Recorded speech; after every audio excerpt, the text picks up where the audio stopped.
ライト、お前をパーティーから追放する。楽しい旅の時間だぜ。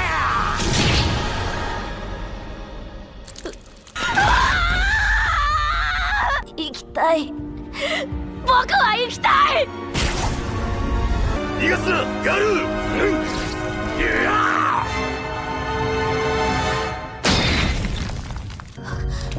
助かった。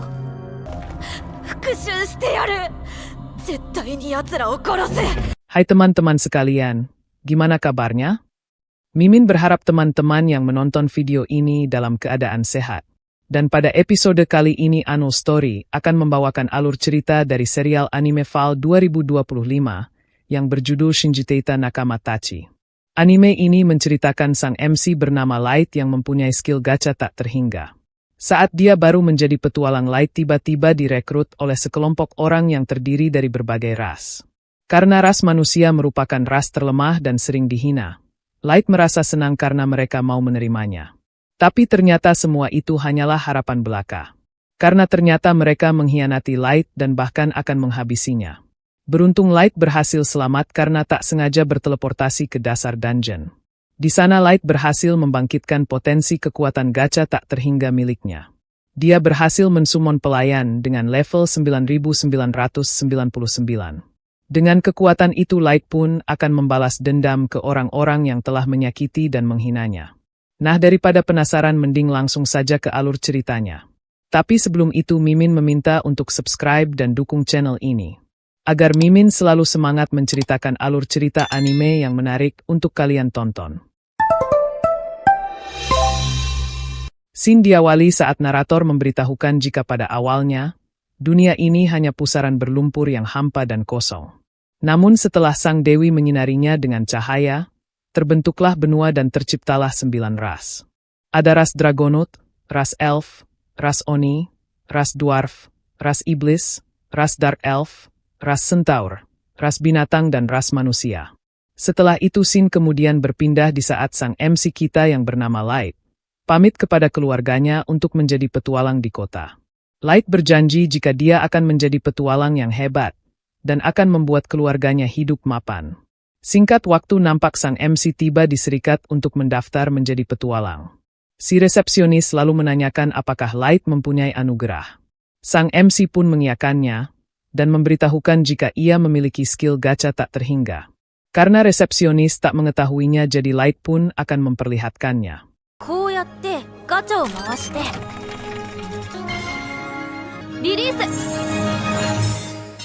Namun saat mencobanya beberapa kali, nampak Light gagal karena gacha yang dia keluarkan sangat ampas. Melihat hal ini, si resepsionis pun mendaftarkan Light mulai dari rang F.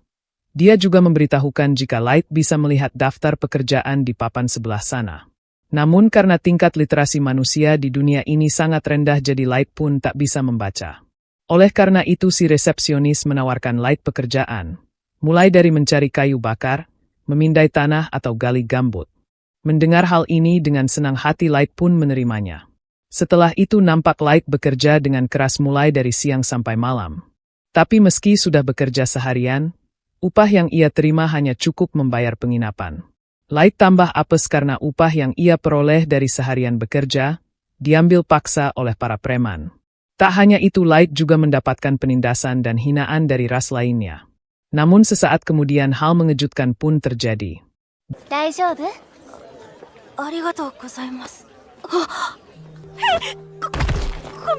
Gadis elf itu lalu menenangkan Light karena ia tak akan menyakitinya. Ia juga tiba-tiba memeluknya, yang membuat sang MC merasa terkejut karena dia rela berlutut di tanah berlumpur hanya untuk memeluknya. Gadis elf itu juga berkata jika yang dirasakan Light saat ini bukan mimpi, karena mereka adalah anggota persatuan ras. Mereka berasal dari 9 ras yang terlahir dari cahaya dewi. Mereka juga memperkenalkan diri. Mulai dari Garo yang berasal dari ras binatang, Sasha dari ras elf, Drago dari ras Dragonaut, Diablo dari ras Iblis, Oboro dari ras Oni, Nano dari ras Dwarf, Sione dari ras Dark Elf, hingga Santor dari ras Centaur. Mereka lalu berkata, jika ada manusia yang bergabung maka persatuan ras akan lengkap sempurna. Tak hanya itu, mereka juga berkumpul demi cita-cita luhur, yaitu menciptakan kesetaraan tanpa adanya diskriminasi antar ras. Dan pada akhirnya Light pun memutuskan menerima tawaran mereka untuk bergabung di kelompok persatuan ras. Dan singkat waktu nampak mereka mulai berburu di dalam dungeon.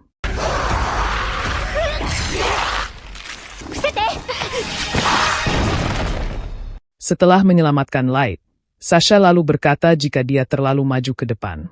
Saat ini mereka berada di dungeon tersulit dan terbesar di dunia yang bernama Abyssal. Dan anak lemah seperti Light bisa mati meski terkena satu kali serangan. Mendengar hal ini Light hanya bisa menunduk dan meminta maaf. Namun Sasha tak mempermasalahkannya, dan dia nampak mengkhawatirkan Light yang terluka. Melihat hal ini teman-temannya pun menggodanya, yang membuat Sasha tersipu malu. Sasha lalu menjawab jika dia hanya takut reputasi mereka tercoreng, jika ada anggota yang berkurang satu. Drago lalu berkata jika Light tak perlu khawatir, karena mereka suka dengan teh buatan Light. Dan itu sudah cukup bagi mereka. Mendengar hal itu tentu saja membuat Light merasa senang. Setelah berjalan cukup jauh ke dalam dungeon, Drago lalu berkata jika di sini tempat yang cocok. Mendengar hal ini Light pun berpikir jika mereka akan beristirahat. Oleh karena itu ia akan membuatkan teh. Namun sesaat kemudian hal mengejutkan pun terjadi. Light, omae o party kara tsuihou suru. Mendengar hal ini jelas saja membuat Light merasa kebingungan. Garo lalu memperjelas jika Light telah diusir dari regu. Hal ini terjadi karena mereka sudah tak membutuhkannya lagi. Dan secara tiba-tiba sifat mereka yang baik sekarang menjadi sangat jahat. Mulai dari Sasha yang kesal karena Light lemot banget sehingga ia merasa kesal. Hingga bau sang MC yang busuk sehingga membuat mereka merasa tersiksa. Mendengar hal ini Light pun seakan tak percaya dan menganggap mereka sedang bercanda. Padahal sebelumnya mereka sangat baik kepadanya. Garo lalu menjawab jika sebelumnya mereka sedang berakting, agar dia betah sama mereka. Diketahui jika mereka melakukan hal ini karena anugerah gacha tak terhingga dari Light. Atasan mereka sempat mengira jika Light adalah master, karena anugerahnya yang sangat aneh. Oleh sebab itu mereka ditugaskan untuk merekrut Light dan mengawasinya dari dekat. Namun ternyata anugerah milik Light sama sekali tak memenuhi kriteria master. Dan karena hal itu saat ini Light sudah tak dibutuhkan lagi. Sasha juga berkata jika ia telah selamat dari masa depan suram. Meski tujuannya untuk mendapatkan bibit dari master, namun ide menikah dengan sampah seperti Light membuatnya merinding tak karuan. Mendengar hal ini Light kembali tak paham dengan pembicaraan mereka. Setelah itu nampak mereka akan menyingkirkan Light sebelum petualang lain datang. Mendengar hal ini jelas saja membuat Light merasa syok. Diketahui jika mereka menerima perintah seperti ini. Patahkan semua kemungkinan terburuk, dan habisi Light untuk berjaga-jaga. Dan sesaat kemudian hal ini pun terjadi.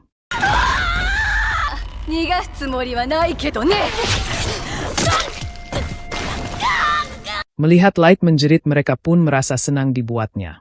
Tak puas dengan itu, Garo lalu menyiksa Light agar dia menjerit lebih keras. Namun mereka meminta Garo untuk berhenti bermain-main, karena mereka akan beralasan jika yang menghabisi Light ialah para monster. Dan tanpa pikir panjang Garo pun akan langsung menghabisi Light tanpa menyiksanya. Mendengar hal ini Light dengan meneteskan air mata berusaha melarikan diri, dan berkata jika ia tak ingin mati. Dia juga bertanya-tanya mengapa nasibnya jadi begini, dan kenapa ia harus dihabisi. Dan sesaat kemudian hal mengejutkan pun terjadi.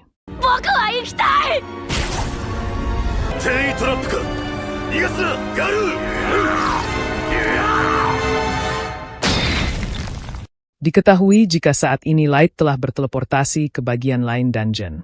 Dan setelah berhasil kabur nampak Light merasa lega. Namun meski begitu keadaannya tetap sama. Karena jika bertemu monster Abyssal ia tetap akan langsung dihabisi. Dengan wajah frustasi Light ingin bertemu dengan keluarganya. Ia kembali bertanya-tanya, mengapa nasibnya jadi seperti ini. Padahal mereka sangat baik dan sangat ramah kepadanya. Ia sangat menghargai, menghormati, percaya, dan bahagia bersama mereka. Namun ternyata mereka semua pembohong, dan semuanya hanya dusta. Mereka telah menipunya, membawanya ke dungeon ini dan berusaha menghabisinya. Tak hanya itu mereka juga menatapnya dengan hina, seolah-olah seperti melihat sampah.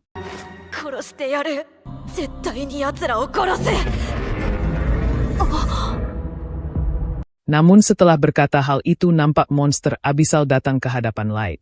Monster itu nampak sangat kuat karena berlevel 1000. Melihat hal ini jelas saja membuat Light merasa terkejut.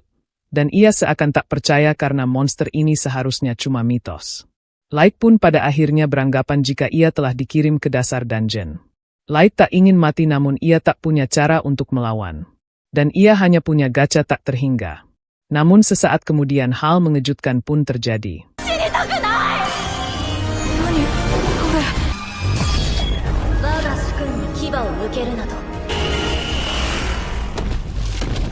Melihat wanita itu jelas saja membuat Light merasa terkejut. Wanita itu kemudian bersimpuh di hadapan Light dan langsung menyembuhkan lukanya. Wanita itu kemudian meminta maaf, karena ia tak suka melihat luka yang menodai wajah tampan Light. Jadi karena hal itu ia bertindak lancang dan langsung menyembuhkannya. Melihat lukanya langsung sembuh sontak membuat Light merasa terkejut. Tak lama kemudian nampak wanita itu memanggil Light dengan sebutan Tuan. Ia meminta tuannya itu untuk berkenan memperkenalkan dirinya. Light to moshimasu. Light-sama, nanto subarashii ito toutoki onamae nano desho. Wanita itu lalu berkata jika prinsip Might yang ia pegang adalah hidup, mengabdi, dan mati hanya demi tuannya. Dan ia bersumpah setia kepada Light. Diketahui jika wanita itu bernama Mei, dan dia adalah Might pencari abadi level 9999. Dan dia adalah perwujudan kartu super ultra rare dari anugerah gacha tak terhingga milik Light. Mendengar hal ini tentu saja Light tak percaya, karena gacanya hanya anugerah Zong. Dan mustahil bisa mendatangkan orang hebat seperti Nona Mei. Mendengar sang MC memanggilnya Nona, Might itu pun meminta Light memanggilnya Mei saja. Nani tozo? Mei. Arigatou gozaimasu. Setelah itu Mei meminta izin untuk memeriksa anugerah Light dengan skill identifikasi. Mei melakukan hal ini karena ia tak percaya jika anugerah tuannya tak mungkin jelek. Setelah Light mengizinkannya, Mei pun langsung melakukan skill identifikasi. Setelah melihatnya, Mei pun merasa jika tuannya sangat luar biasa dan dia sangat hebat. Anugerahnya dilindungi penyamaran berlapis yang sangat kuat. Dan tanpa levelnya sekarang, mungkin ia tak mungkin bisa melihatnya. Setelah itu Mei lalu berkata jika anugerah tuannya bukanlah anugerah Zong. Diketahui jika anugerah gacha tak terhingga bisa digunakan tanpa batas. Probabilitas kemunculan dan rank kartunya dipengaruhi konsentrasi energi sihir. Dan urutan rank dari yang tertinggi yaitu dimulai dari ekstra, super ultra rare, SSS rare, SS rare, S rare, rare, normal dan error. Mei lalu menjelaskan jika energi sihir bertebaran di udara. Namun energi sihir di atas sana sangat tipis, dan peluang mendapatkan kartu super ultra rare hampir nol. Peluang tersebut akan meningkat drastis jika Light berada di dasar dungeon yang kaya energi sihir seperti ini. Mei lalu menganggap jika tuannya sangat hebat. Karena demi menggali potensi gacha tak terhingga, dia turun ke dasar dungeon seorang diri dan berhasil memanggil dirinya. Mendengar hal ini Light lalu membantah jika ia tak datang sendirian. Ia sebelumnya datang bersama teman-temannya, tapi mereka malah mengkhianatinya. Mereka bahkan menebasnya dan memanahnya. Ia sangat percaya mereka, tapi mereka hampir menghabisinya. Kata mereka anugerahnya Zong dan ia hanya manusia sampah. Padahal ia hanya ingin keluarganya hidup lebih mapan. Dan apa salahnya menjadi manusia? Dan hal itu membuat Light merasakan kesakitan yang mendalam. Katanya juga mereka mengejar kesetaraan tanpa diskriminasi. Namun ternyata mereka hanya ingin menipunya.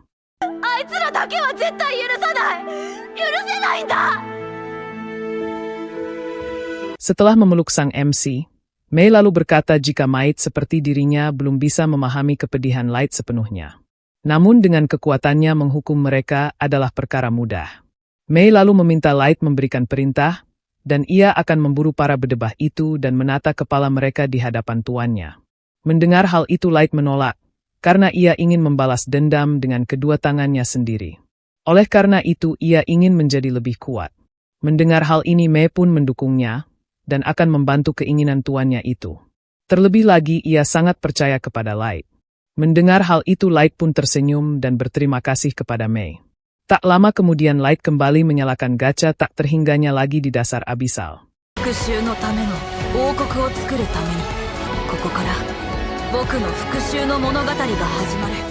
Singkat waktu 3 tahun pun telah berlalu.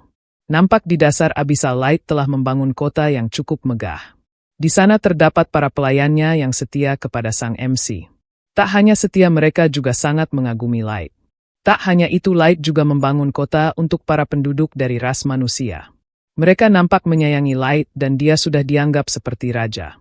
Dan karena para penduduk semakin bertambah setelah 3 tahun, jadi Light akan memperbaiki sistem agar masalah logistik bisa terpenuhi. Diketahui juga jika Light telah mensumon beberapa pelayan terkuat, dan dia menamainya dengan anggota Fornen. Kita pun diperkenalkan anggota itu beserta tugas-tugasnya. Pertama bernama Aoyuki yang bertugas menjelajahi daratan di sekitar Abyssal untuk membuat peta. Meski sifatnya seperti kucing yang bertindak sesuka hati, namun Light merasa senang karena sifatnya sangat lucu. Kedua bernama Ellie. Dia bertugas mengembangkan teknik sihir baru yang diperlukan untuk mendukung rencana Light. Ketiga bernama Nazuna. Dia bertugas berpatroli di dalam istana. Gadis itu memang jago pertarungan jarak dekat, tapi saat melakukan hal lain dia dirasa kurang mampu. Meski begitu, Light merasa jika dia cocok dengan tugas tersebut, karena Nazuna adalah orang yang mampu mencairkan suasana.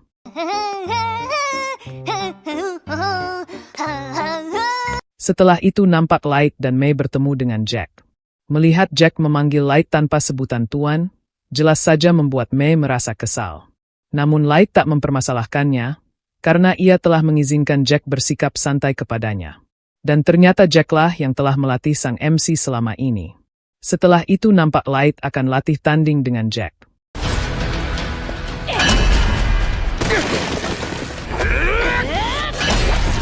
Setelah selesai latihan, Jack berkata jika pergerakan tubuh Light sudah lebih baik.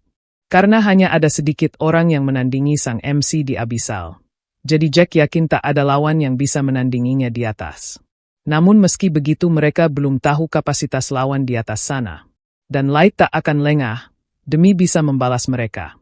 Keesokan harinya nampak Light bertemu dengan Fornen. Melihat kedatangan Light, jelas saja membuat mereka merasa senang dibuatnya. Karena seperti diketahui, semua pelayan terutama yang perempuan sangat tergila-gila kepada sang MC. Tak lama kemudian muncul monster Hellhound di hadapan mereka. Melihat monster itu, tubuh Light tiba-tiba bergetar, karena ia mengingat kenangan buruk tersebut. Namun sesaat kemudian hal ini pun terjadi. Nampaknya mereka sangat kesal karena monster itu telah berani membuat tuannya tak nyaman. Namun sesaat kemudian Light menghentikan mereka, karena ia sudah tak apa-apa.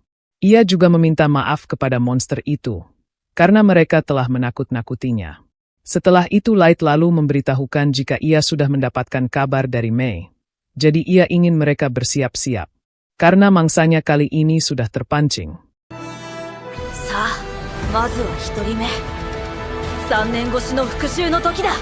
Dan ternyata mangsa Light pertama ialah Garo dari ras binatang. Di sisi lain nampak Garo dipuji-puji oleh anggota rasnya. Karena Garo haus akan pujian, jadi dalam hatinya ia meminta mereka untuk terus memujinya. Setelah itu nampak Garo berpesta di bar bersama para bawahannya. Karena saat ini dia sedang banyak uang, jadi ia menyuruh mereka untuk makan sepuasnya. Dalam pembicaraan mereka diketahui jika Garo merupakan anak yatim dari kawasan kumuh, dan dia berkesempatan menjadi calon terkuat kepala suku. Dan pencapaian ini jelas saja membuat mereka ingin mengikuti jejaknya. Salah satu dari mereka lalu menanyakan tentang pekerjaan Garo 3 tahun lalu tentang persatuan ras. Namun Garo menolak bercerita karena itu adalah rahasia negara. Garo kemudian berkata dalam hati, jika itu memang pekerjaan terbaik. Karena cuma menghabisi satu bocah manusia yang dicurigai sebagai master, ia dapat posisi yang bagus dan duit banyak. Meski Garo masih terganggu karena mayatnya belum ketemu, tapi dia tak mungkin hidup bertahan di sana. Dan sebenarnya Garo ingin mengetahui apa sebenarnya master yang dicari setiap negara itu. Namun karena bahaya jika mencari tahu lebih dalam, jadi ia memutuskan untuk tak ikut campur urusan atasan. Tak lama kemudian nampak Mei yang menyamar datang menemui mereka. Ia datang ke sini karena ingin bertemu mantan anggota persatuan ras Garo. Mendengar hal ini Garo pun menanyakan ada keperluan apa dia datang menemuinya. Mei langsung memperkenalkan dirinya, dan mengungkapkan jika Light adalah majikannya. Ia juga berkata jika sebenarnya Light adalah keturunan bangsawan terhormat. Mendengar hal ini Garo pun tak percaya, dan menganggap gadis itu telah berbohong. Ia juga berpikir jika atasan pastinya sudah menyelidiki Light secara menyeluruh. Selain itu, Light sendiri tak pernah membahas hal itu. Namun kalau gadis itu tak berbohong, maka ia mencium aroma cuan. Mei kembali berkata jika ia sudah pergi ke berbagai tempat untuk mencari keberadaan Tuan Light. Lalu ia dapat informasi bahwa beliau menjadi anggota sebuah regu. Namun ia lalu mendengar kabar menyedihkan jika tuannya dinyatakan meninggal di Abyssal. Dan alasan ia mencari Garo, karena ingin meminta tolong mengantarkannya ke lokasi terakhir di mana Tuan Light masih terlihat. Dan tentu saja ia akan membayar Garo. Melihat Mei ingin membayarnya dengan emas, jelas saja membuat mereka merasa tertarik. Pada awalnya Garo merasa jika ini adalah perangkap, namun meski begitu dia hanya seorang manusia. Dan hal ini tentunya bukanlah masalah besar. Pada akhirnya Garo setuju untuk mengantarkan gadis tersebut. Ia beralasan jika ini bukan karena uang, apalagi Light adalah rekan dan teman berharganya. Tak hanya itu, sebagai calon kepala suku Serigala, Garo akan mengumpulkan pasukan terbaik dan mengantarnya ke tengah Abyssal. Mendengar hal ini Mei pun berpura-pura senang, dan ia mengucapkan terima kasih kepada Garo. Singkat waktu nampak mereka telah sampai di Abyssal. Dan ternyata Garo mempunyai rencana jahat kepada Mei. Ia akan menikmati Mei sampai hancur di tempat mereka menyiksa Light. Dan saat mengingatnya saja membuat Garo menjadi bergairah. Tak lama kemudian mereka pun sampai di tempat tujuan. Garo lalu beralasan jika Light terluka parah karena tiba-tiba diserang oleh monster. Setelah itu dia terkena perangkap teleportasi dan lenyap begitu saja. Garo juga meminta maaf karena kejadiannya begitu cepat dan mereka tak sempat menolongnya. Setelah itu Garo memerintahkan mereka untuk menutup jalan keluarnya. Dan dia juga menganggap jika ras rendahan memang mudah sekali ditipu. Tak lama kemudian nampak Mei mulai menunjukkan jati dirinya. Ia lalu berkata jika di tempat gelap dan kotor seperti ini, beliau telah dihianati para bedebah dan disiksa habis-habisan. Dan jika ia berada di sisi beliau saat itu, maka beliau takkan terkena panah, ditendang dan berlumuran darah. Melihat Garo tiba-tiba mundur, mereka pun menanyakan apa yang sebenarnya terjadi. Garo merasa heran mengapa Mei mengetahuinya, padahal kejadian di sini hanya diketahui oleh mantan anggota Persatuan Ras dan segelintir petinggi negara. Garo lalu menanyakan siapakah dia sebenarnya, dia bekerja untuk siapa, dan apakah dia merupakan mata-mata dari negara lain. Mendengar hal ini Mei lalu menjawab jika ia hanya setia pada satu orang yaitu Tuan Light. Dan jika Garo menghina prinsip maitnya, maka ia akan menunjukkan warna isi perutnya saat ini juga. Melihat Mei melepaskan aura mengerikan seperti itu, Garo pun merasa heran mengapa ia sampai gemetar padahal dia hanya manusia biasa. Dan saat melihat tatapan tajam itu membuat Garo sadar jika ia bisa dihabisi dengan mudah. Namun sesaat kemudian sang MC datang dan meminta Mei menghentikan hal itu. Melihat anak kecil di Abyssal, jelas saja membuat mereka merasa heran. Namun karena Garo mengenal suara itu, sontak membuatnya merasa terkejut. Dan sesaat kemudian hal ini pun terjadi.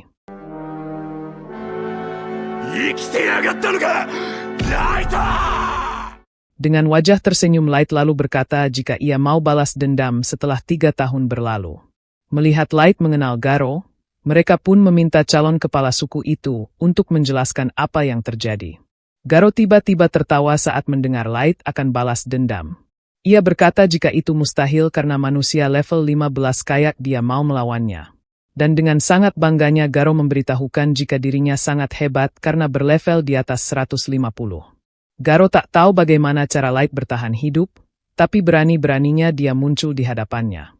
Dan jika ia menghabisinya dan membawa pulang mayatnya, maka dirinya pasti masuk kalangan atas ras binatang. Mendengar hal ini Light pun merasa heran. Mengapa Garo tak menanyakan mengapa ia bisa selamat serta hubungannya dengan Mei. Dan seharusnya masih banyak hal yang perlu dia pikirkan. Garo lalu menjawab jika gadis itu memang seram dan kekuatannya tak diketahui. Namun 2 manusia tak akan bisa mengalahkan ras binatang seperti mereka. Selain itu semua bawahannya memiliki level individual di atas 130. Dan Light cuma manusia biasa yang punya anugerah Zong. Dia selamat karena hoki dan ditolong oleh gadis tersebut. Mendengar hal ini Light lalu berkata jika itu tak sepenuhnya salah. Setelah itu Garo pun memerintahkan bawahannya untuk menghabisi Light. Namun sesaat kemudian hal ini pun terjadi.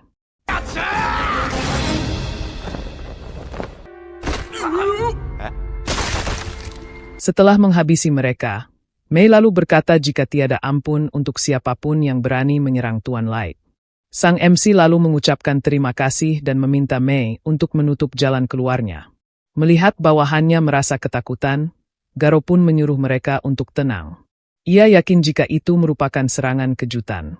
Dan jika waspada maka mereka tak akan kalah dari ras rendahan. Mendengar hal ini Light pun merasa jika Garo sama seperti 3 tahun yang lalu, yang selalu menganggap manusia sebagai ras rendahan. Dan apakah Garo tak berpikir jika merekalah yang lemah? Mendengar hal ini Garo masih saja membantah, dan berkata jika kekuatan fisik dan energi sihir manusia sangat rendah. Ia juga memperlihatkan levelnya yang 158 kepada Light. Lalu Garo dengan bangganya berkata jika kaumnya jauh lebih unggul dari kaum Light. Melihat Garo yang keras kepala, Light pun menanyakan apakah dia bisa menjelaskan apa yang terjadi dengan kepala-kepala itu. Mendengar hal ini Garo pun menganggap jika palingan ini cuma memakai benda magis atau semacamnya. Dan saat melihat sorot mata Light, Garo pun kesal karena merasa jika ia telah direndahkan. Dan sesaat kemudian hal ini pun terjadi.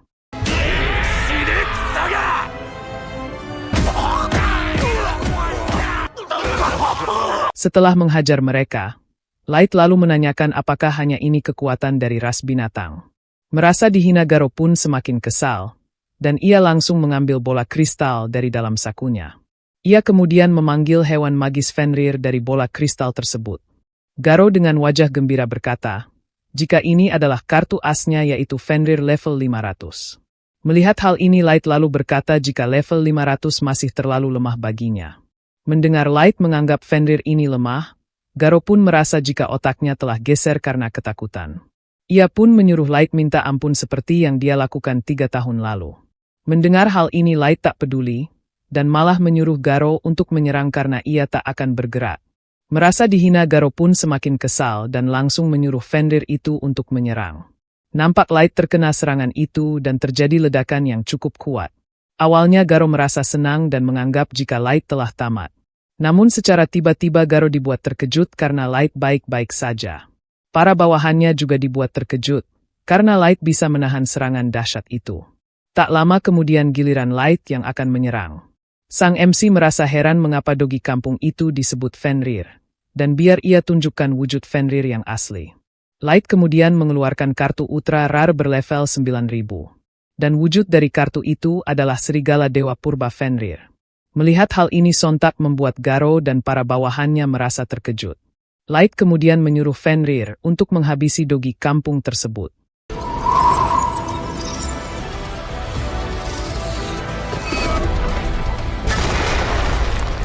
Melihat monster itu mampu melenyapkan Fenrirnya, jelas saja membuat Garo merasa ketakutan. Light lalu berkata jika sebenarnya ia bisa melenyapkan hewan magis berlevel 500 dengan mudah. Namun ia tak melakukannya. Light lalu memperlihatkan levelnya kepada Garo. Melihat levelnya Light sontak membuat Garo kembali terkejut. Ia bertanya-tanya bukankah manusia cuma bisa mencapai level 100.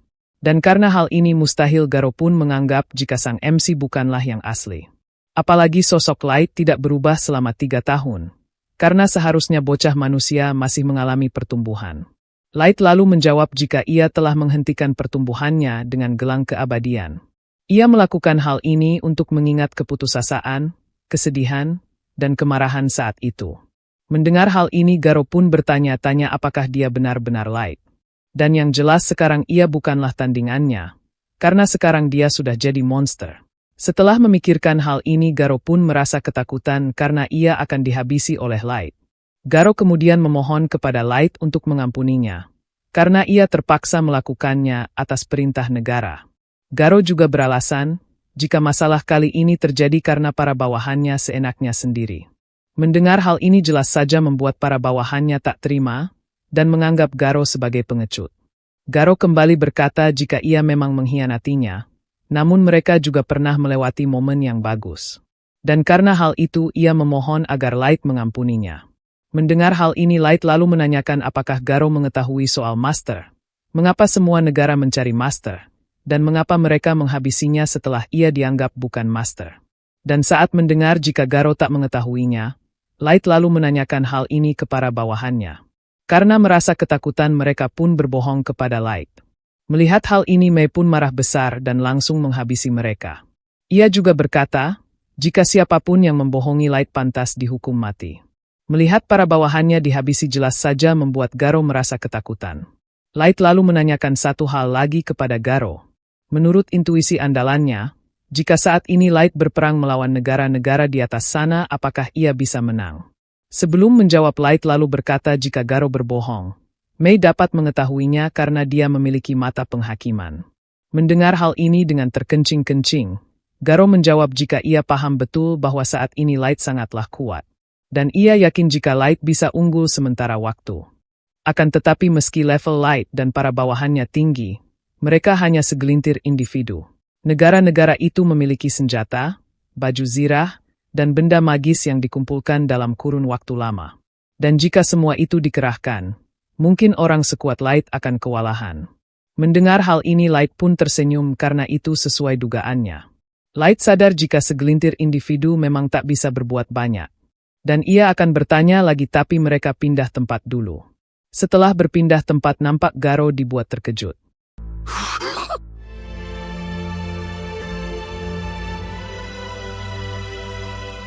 Light kemudian melangkah menuju singgasana dan dibarengi pasukan yang memberi hormat.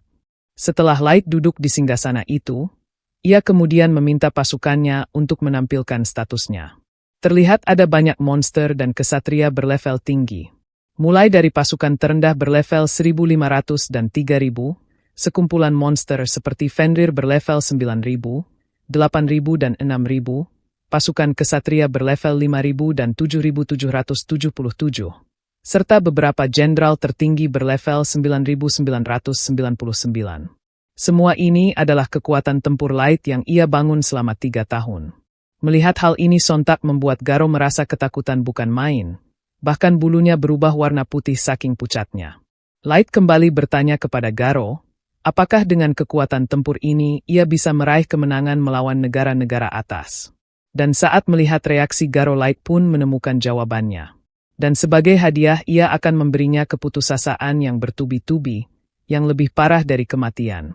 Setelah itu Garo pun sadar jika persatuan ras telah menciptakan monster ini. Dia bisa menghancurkan segalanya sesuka hatinya. Dan bahkan Garo menganggap jika Light ingin menjadi dewa. Mendengar hal ini Light pun merasa jika itu tak terlalu buruk. Dan tergantung dari hasilnya nanti ia bisa jadi dewa baik atau jahat. Dan dengan anugerah ini ia bisa menjadi pemberi kekayaan dan berkah, atau menjadi pemberi racun maut berupa kematian dan keputusasaan. Ia bisa menjadi baik atau jahat tergantung jawaban dunia ini.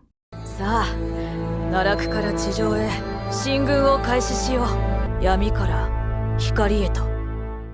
Singkat waktu nampak Light pergi ke permukaan dan dia tak sabar bertemu dengan keluarganya. Namun saat sampai di sana Light dibuat syok. Karena desanya telah hancur lebur diserang oleh pihak tertentu. 6 bulan pun telah berlalu. Nampak Light merasa sedikit lega, karena jasad kakak dan adiknya belum ditemukan. Dan karena hal itu Light yakin jika mereka masih hidup. Diketahui juga jika saat ini Light ditemani oleh pelayannya yang bernama Gold dan Nemumu. Seperti pelayan wanita lainnya, Nemumu sangat terobsesi dengan Light. Berbeda dengan Gold yang seorang pria, meski dia sangat menghormati Light, namun dia kadang tidak sopan kepada tuannya itu. Setelah itu nampak mereka akan mencari informasi. Meski kekuatan mereka saat ini memang cukup untuk menghadapi dunia, namun kalau langsung berperang adalah tindakan bodoh. Oleh karena itu Light berencana mempelajari kekuatan setiap negara. Selain itu Light juga meyakini, jika kehancuran desanya berhubungan dengan tuduhan bahwa dirinya adalah seorang master. Light juga bertanya-tanya mengapa mereka sampai sejauh itu, dan sebenarnya apa itu master.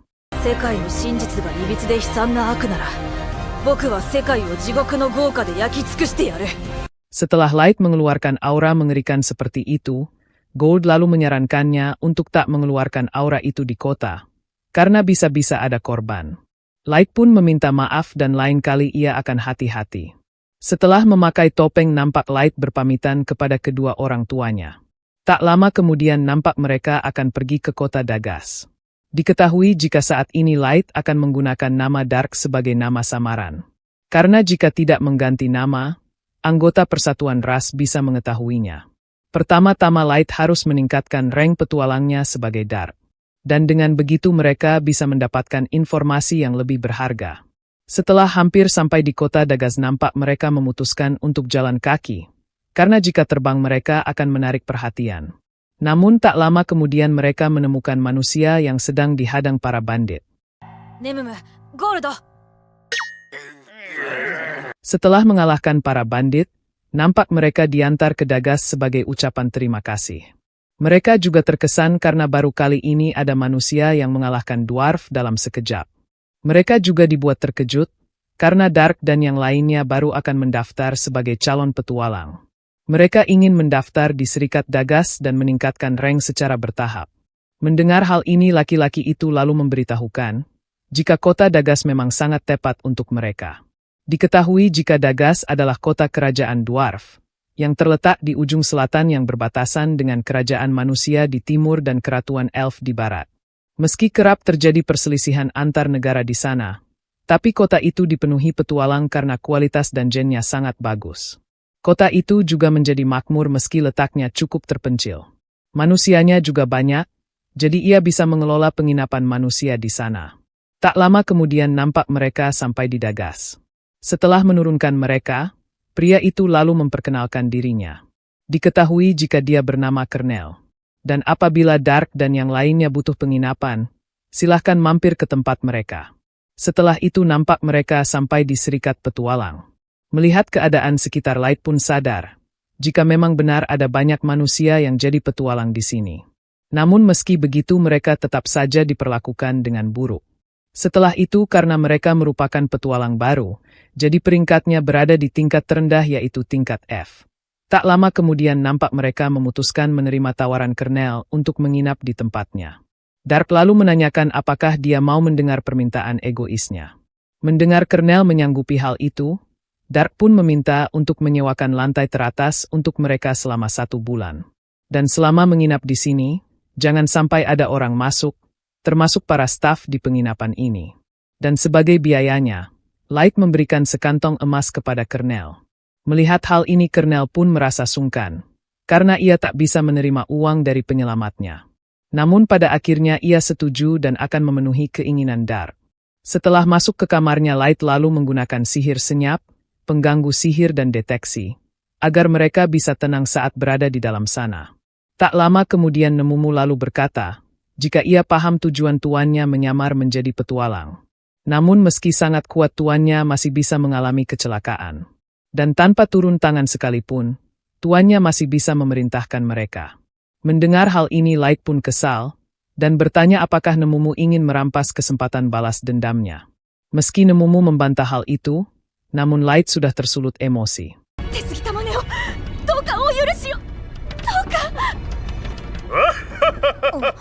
Melihat hal ini Gold lalu menenangkan situasi, dan berkata jika tuannya ingin balas dendam sendiri tanpa mengandalkan orang lain. Dan bukankah hal itu sangat hebat? Setelah mendengar hal ini Light pun tersenyum, dan meminta maaf kepada Nemumu karena telah menakut-nakutinya. Meski Nemumu mengkhawatirkannya, namun ia malah jadi emosi seperti ini. Namun meski Light tak mempermasalahkannya, namun Nemumu tetap akan bersumpah setia sekali lagi. Dan ternyata saat sumpah setia, bawahan Light akan mencium punggung kaki yang melambangkan penaklukan. Meski ini sering dilakukan oleh penguasa, namun Light belum terbiasa karena merasa malu.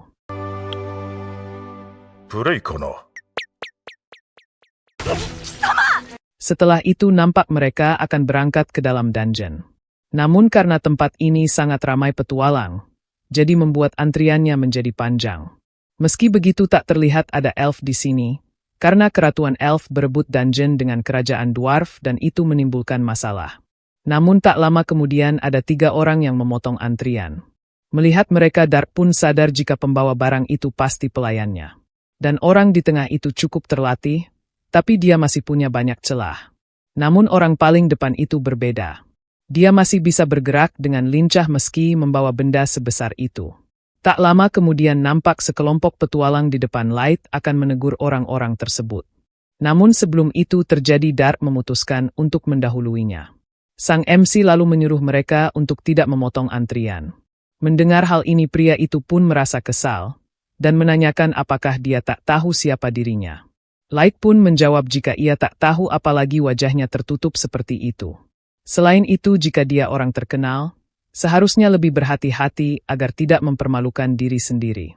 Tak hanya Dark, Gold dan Nemumu juga menyuruh mereka untuk segera ke belakang. 貴様ら踏み潰される虫キラヒューマンの分際で Rekannya kemudian meminta dia tak memicu keributan, karena itu bukanlah tindakan yang bijak. Apalagi sampai-sampai memakai senjata itu di tempat ini. Mendengar hal ini dengan wajah kesal pria berambut kuning itu pun pergi dari sana. Melihat tindakan Dark, Gold dan Nemumu barusan, membuat para petualang manusia di sana memuji mereka. Apalagi para manusia di sini sering ditindas, namun mereka bisa membalasnya. Setelah itu nampak petualang di depan Dark mengucapkan terima kasih. Mereka tak berani menegur orang-orang yang tadi, karena takut terjadi keributan. Dan karena hal itu mereka juga meminta maaf. Mendengar hal ini Dark pun meminta mereka mengangkat kepalanya, apalagi ia melakukan hal itu untuk kepentingan sendiri. Dan memotong antrean itu merepotkan semua orang. Setelah itu hal kocak pun terjadi. その甲冑マジで黄金なんすか？おいギムラ！ Awalnya Gold akan menjawab pertanyaan itu. Namun Nemumu tiba-tiba mendahuluinya dan berkata jika zirah itu bukan emas asli. Dark juga menambahkan jika warna emas itu merupakan simbol prinsip Gold yang hidup demi kesetiaan. Setelah itu mereka lalu menanyakan apakah Dark dan yang lainnya belum pernah masuk ke dalam dungeon ini. Mendengar Dark mengiyakannya, mereka kemudian memberitahukan jika setiap strata di dungeon ini lebih luas dari dungeon lain. Jadi para petualang kerap bermalam di dalam dungeon. Mereka menyadari jika Dark baru pertama kali masuk ke dungeon ini, karena tak membawa banyak sekali barang. Mendengar hal ini Dark pun mengucapkan terima kasih atas informasi tersebut. Tak lama kemudian nampak mereka telah masuk ke dalam dungeon. Light pun sadar, jika baru kali ini ia masuk dungeon lain selain Abyssal. Diketahui jika dungeon ini unik sekali karena memiliki skala dan tipe beragam. Dan untuk mengungkap misteri dungeon mereka harus menganalisis intinya. Tapi meski begitu Ellie saja belum bisa memahaminya. Diketahui jika di dungeon, makin dalam stratanya makin kuat pula energi sihirnya. Dan energi itu bisa digunakan untuk menciptakan benda-benda, monster, perangkap dan lingkungan beragam. Dan dungeon adalah dunia lain yang berbeda dari permukaan. Setelah Nemumu mengetahui jika tak ada orang di radius 100 meter, Light pun mengeluarkan beberapa kartunya. Diketahui jika saat ini sang MC mencari jalan dengan kewaskitaan, menyembunyikan hawa kehadiran, dan menempuh jarak terpendek dengan penerbangan. Dan di sisi lain nampak orang yang menyerobot antrean tadi sedang menghabisi beberapa monster.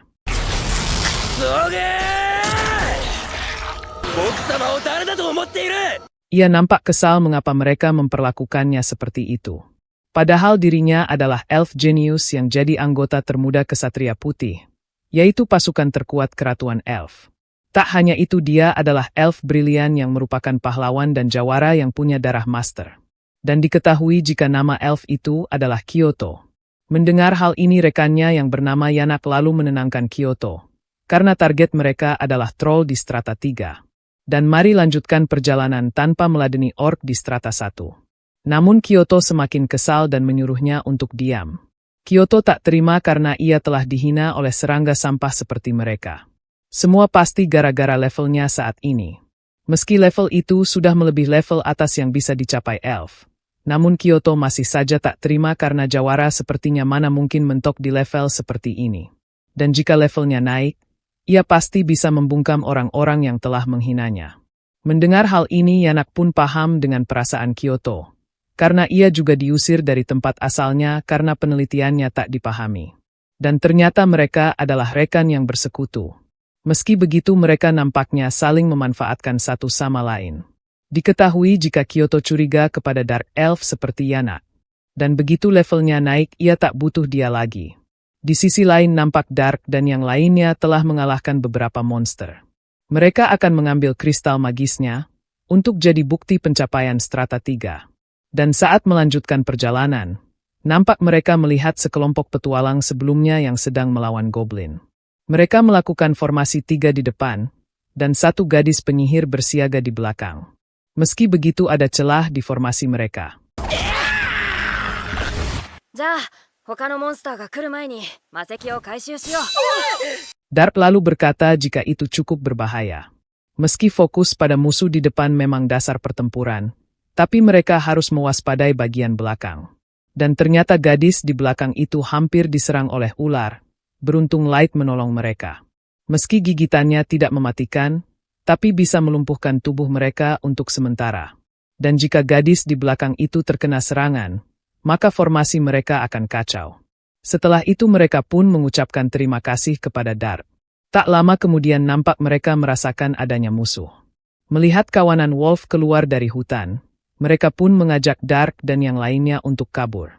Namun saat melihat para Wolf melewatinya, tentu saja membuat mereka merasa heran dan menanyakan di mana musuh yang sebenarnya.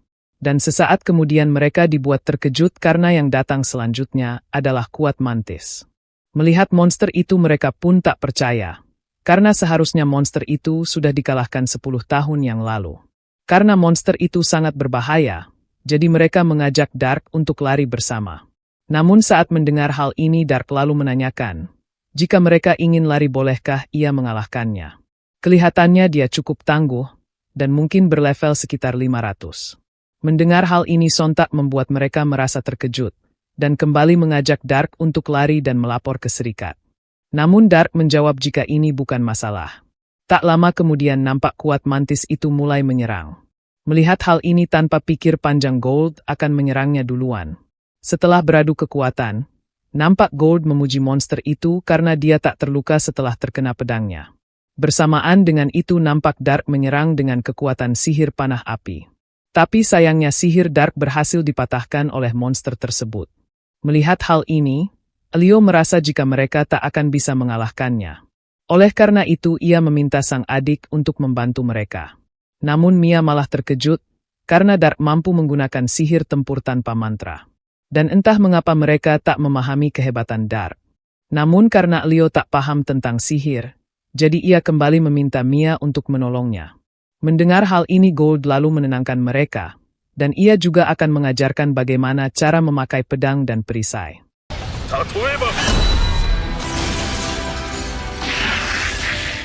Setelah menghancurkan sabit monster tersebut, Gold lalu menjelaskan jika dengan penyelarasan waktu dan serangan balik yang tepat, mereka bisa memakai perisai untuk menyerang musuh. Lalu mereka bisa memakai pedang saat musuh membuka celah. Melihat hal ini mereka pun nampak takjub dengan kemampuan Gold. Setelah itu giliran Dark yang akan menyerang. Sang MC kembali menggunakan sihir panah api, tapi sekarang dia mengendalikan serangan tersebut. Melihat hal ini Mia kembali terkejut, karena Dark mampu mengendalikan 30 panah sihir sekaligus. Setelah mematahkan lengan kuat mantis tersebut, Dark akan melakukan serangan terakhir. Namun saat melihat hal ini kuat mantis malah ketakutan dan berusaha melarikan diri. Dark pun merasa jika dia cukup cerdas karena memilih untuk lari. Tapi tentu saja ia tak akan membiarkannya begitu saja. Sang MC kemudian mengeluarkan sihir tembok api untuk menghadang monster tersebut. Melihat sihir tanpa mantra lagi, sontak membuat Mia kembali kagum dibuatnya. Meski tak bisa melarikan diri lagi, tapi sayangnya mantis itu masih punya teknik rahasia. Dia kemudian mengepakkan sayapnya dan kembali berusaha melarikan diri. Melihat hal ini Dark kemudian menyuruh Nemumu untuk membereskan hal ini.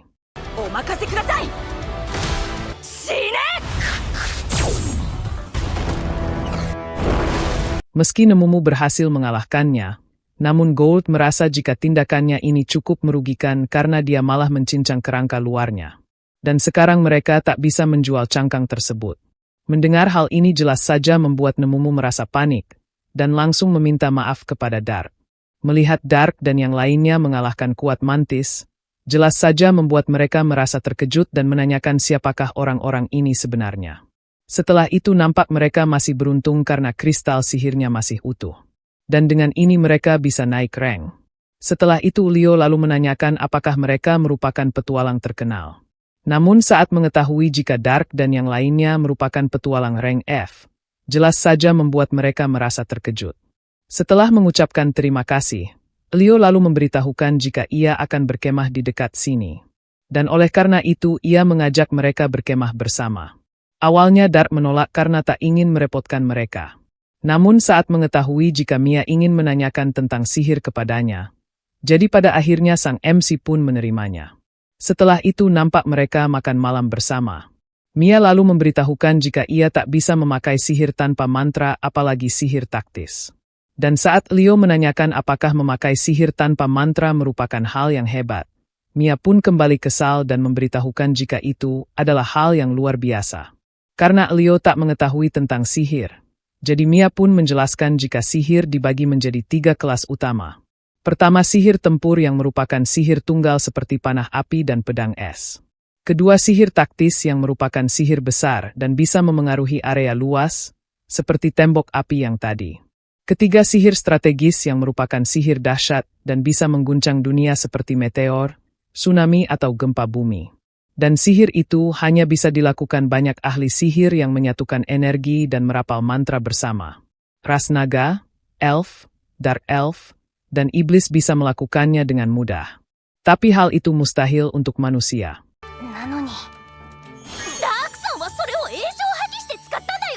Setelah itu Leo lalu memberitahukan jika ia tak terlalu memahami sihir. Tapi meski begitu ia tahu kalau Dark adalah orang yang sangat baik. Leo lalu memberitahukan jika sang adik dapat rekomendasi untuk belajar di sekolah sihir keadipatian. Dan nanti dia pasti bisa menggunakan sihir taktis. Mendengar kata keadipatian, Dark pun menanyakan apakah mereka sedang membahas keadipatian Nen yang dibentuk dari perjanjian 9 ras. Leo pun membenarkannya, namun sejak orang tua mereka meninggal karena wabah penyakit, Mia tak jadi sekolah di sana. Dan demi mendapat biaya hidup, ia dan Mia membentuk kelompok dengan Gimra dan Wardi dan menjadi petualang. Serta tujuannya sekarang adalah mencari uang di dungeon untuk menyekolahkan Mia di sekolah sihir keadipatian. Mendengar hal ini Mia pun berkata jika ia sudah puas selama bisa bersama mereka. Jadi ia memohon untuk tidak memaksakan diri. Melihat hal ini Dark pun mengingat kenangan saat bersama adiknya. Ia lalu berkata jika mereka pasti bisa mencapai tujuan tersebut. Selain itu Mia juga memang punya bakat yang besar. Mendengar hal ini dengan wajah memerah Mia pun mengucapkan terima kasih. Setelah itu Leo lalu menanyakan mengapa Dark menjadi petualang. Sang MC lalu beralasan jika orang tuanya meninggal karena insiden kebakaran. Nemumu juga menambahkan jika mereka sedang mencari ramuan untuk menyembuhkan bekas luka Tuan Dark. Dan karena keluarga Tuan Dark sangat baik, jadi ia dan Gold memutuskan untuk menemaninya. Di sisi lain nampak Kyoto telah selesai menghabisi monster yang ada di sana.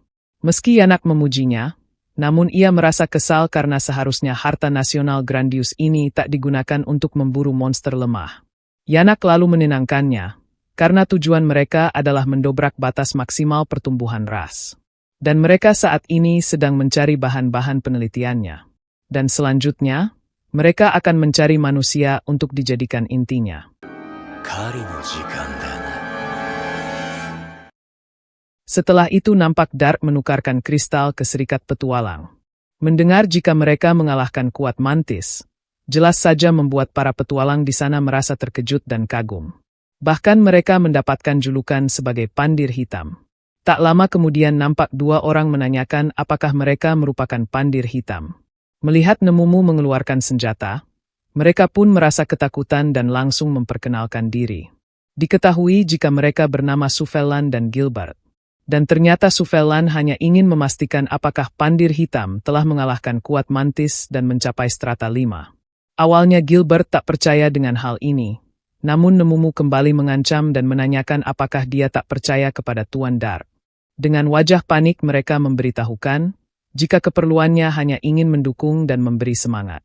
Mereka berharap Pandir Hitam bisa membuktikan bahwa manusia bisa sehebat ras lain, dan bahkan melampaui ras lain. Setelah mengatakan hal ini nampak mereka pamit pergi ke dalam dungeon.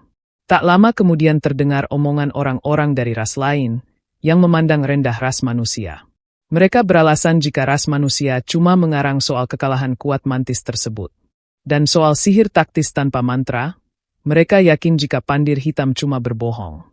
Mendengar omongan ini, Gold pun akan membuktikannya dengan hasil nyata. Tak lama kemudian saat ingin ke strata 5, Dark tak sengaja melihat Leo dan yang lainnya. Dan saat mereka menemuinya, nampak Mia memberikan sesuatu kepada sang MC. Dan ternyata itu adalah obat luka bakar yang Mia buat berdasarkan resep dari almarhum neneknya. Obat itu tak bisa menghilangkan bekas luka, tapi ia berharap itu bisa sedikit membantu.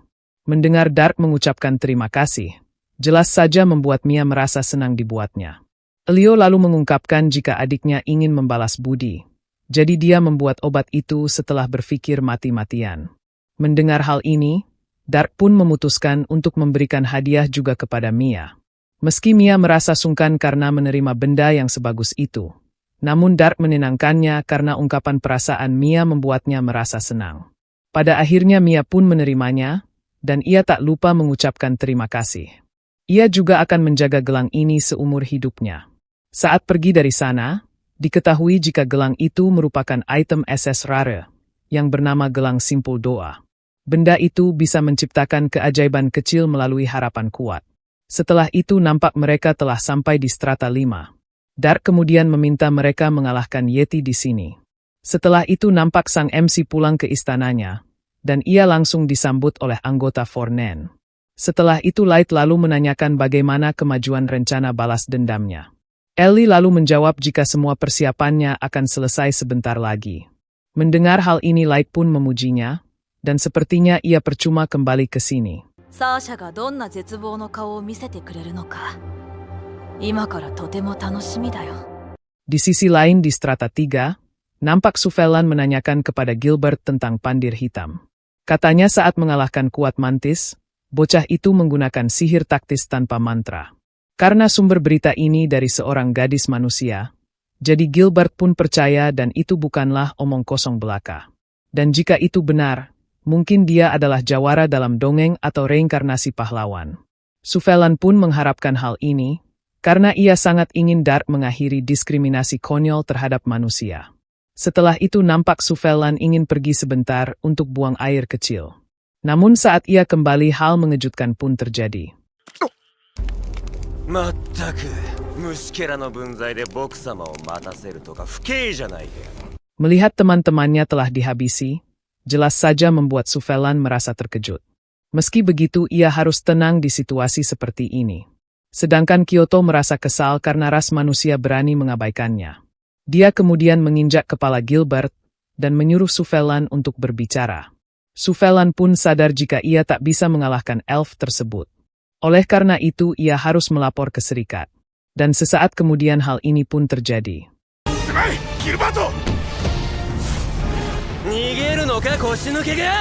Setelah itu nampak Suffelan berusaha kabur dari sana. Dan karena ia sudah hafal medan di tempat ini, jadi ia yakin bisa melarikan diri. Namun sayangnya ia secara tiba-tiba terkena serangan. Dan ternyata Kyoto mampu terbang, yang membuat Suffelan merasa jika ini sama sekali tak adil. Dan sesaat kemudian nampak Yanak membuatnya pingsan. Ia juga meminta Kyoto untuk tak membuat repot. Dan ternyata Yanak meminta manusia hidup, tapi Kyoto cuma menyisakan satu manusia. Diketahui jika satu manusia tak cukup, karena percobaan adalah akumulasi kegagalan. Kyoto pun menyanggupinya dan ia akan berhati-hati. Tapi meski begitu ia akan menghabisi sampah yang sok-sokan melawannya. Yanak lalu berkata jika sampah-sampah itu juga akan bernilai, jika mereka pakai sebagai bahan penelitian. Setelah itu nampak Light mendapatkan informasi jika ada pembunuh petualang di dalam dungeon. Dan jika ia berhasil menyerahkan pembunuh itu ke serikat, maka ini sudah cukup untuk modal naik ranknya. Namun karena identitasnya tak diketahui dan informasinya hampir tidak ada, jadi Light merasa kesulitan menemukan pelaku tersebut. Tapi meski begitu, karena pembunuh petualang ini hanya memburu manusia, jadi Light tak bisa membiarkannya begitu saja. Namun tak lama kemudian hal ini pun terjadi.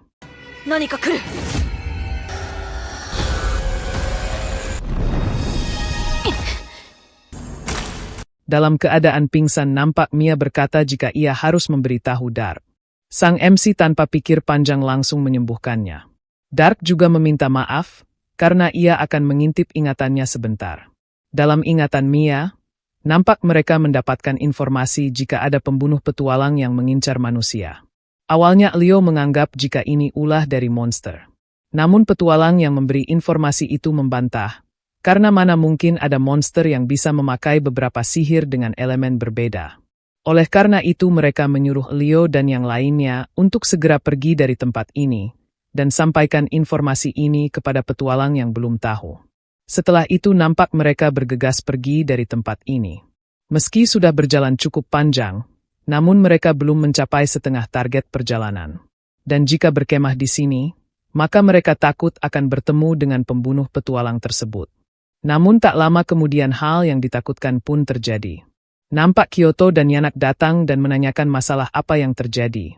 Karena Leo tak mengetahui siapa mereka yang sebenarnya. Jadi Leo pun memberitahukan jika ada kasus pembunuh petualang. Situasinya sangat berbahaya jadi ia meminta mereka untuk pergi juga. Mendengar hal ini Kyoto pun sadar, mengapa jumlah petualang tiba-tiba berkurang. Mendengar Yanak mengucapkan terima kasih atas informasi ini, jadi Leo dan yang lainnya pun menganggap jika mereka adalah orang baik.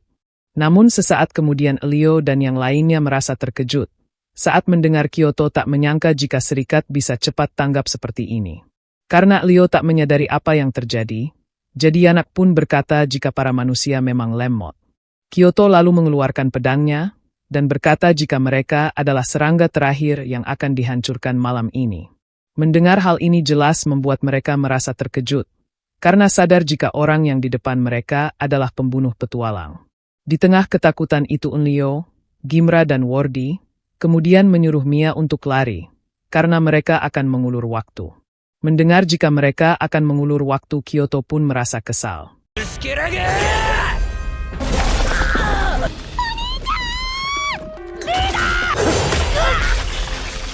Melihat rekan-rekannya terluka parah jelas saja membuat Mia langsung syok. Wordy kemudian berusaha bangkit, dan dengan teriakan yang lantang dia menyuruh Mia untuk lari. Tak hanya Wordy, Gimra yang tak mau kalah juga ikut bangkit. Mereka kemudian menyerang Kyoto bersama. Meski Yanak meminta Kyoto untuk menghabisi mereka, namun sayangnya Kyoto tak mendengarkan hal itu dan langsung menghabisi Gimra dan Wordy. Kyoto lalu berkata jika ia akan menghabisi sampah yang sok-sokan melawannya.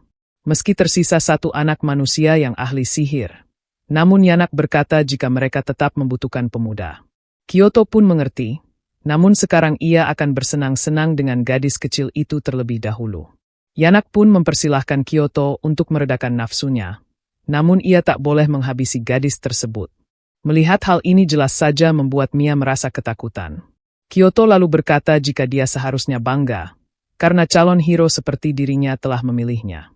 Bukankah dijamah oleh pria elf adalah kehormatan tertinggi, dan seharusnya dia bersuka cita dan jangan malu-malu. Di tengah Mia yang ketakutan, nampak Leo tiba-tiba bangkit dan kembali menyuruh Mia untuk lari. Melihat hal ini Yanak pun merasa senang karena daya hidupnya sangat tinggi. Karena hal itu ia meminta Kyoto untuk menangkap manusia itu hidup-hidup, karena dia akan jadi kelinci percobaan yang hebat. Leo merasa jika lukanya sudah terlalu parah. Namun setidaknya Mia harus selamat. Dan oleh karena itu ia kembali menyuruh Mia untuk melarikan diri. Leo berharap Mia tetap hidup demi mereka semua.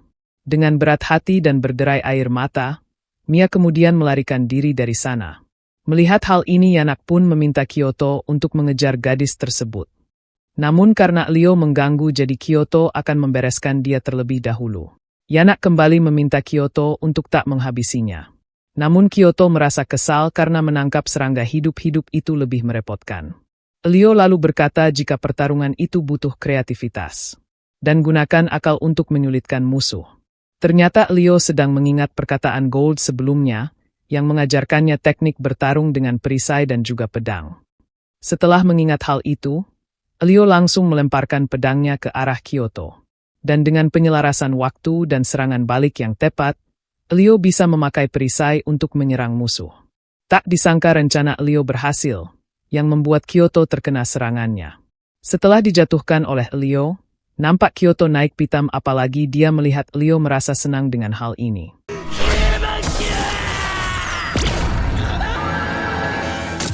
Kyoto lalu berkata jika berani-beraninya dia menghantam wajah mulia ini. Dan jangan harap dia bisa mati begitu saja. Namun sesaat kemudian Yanak lalu menghentikannya dan meminta Kyoto untuk mengejar kelinci percobaan tersebut. Karena bisa celaka jika identitasnya diketahui. Di lain sisi nampak Mia berusaha sekuat tenaga melarikan diri.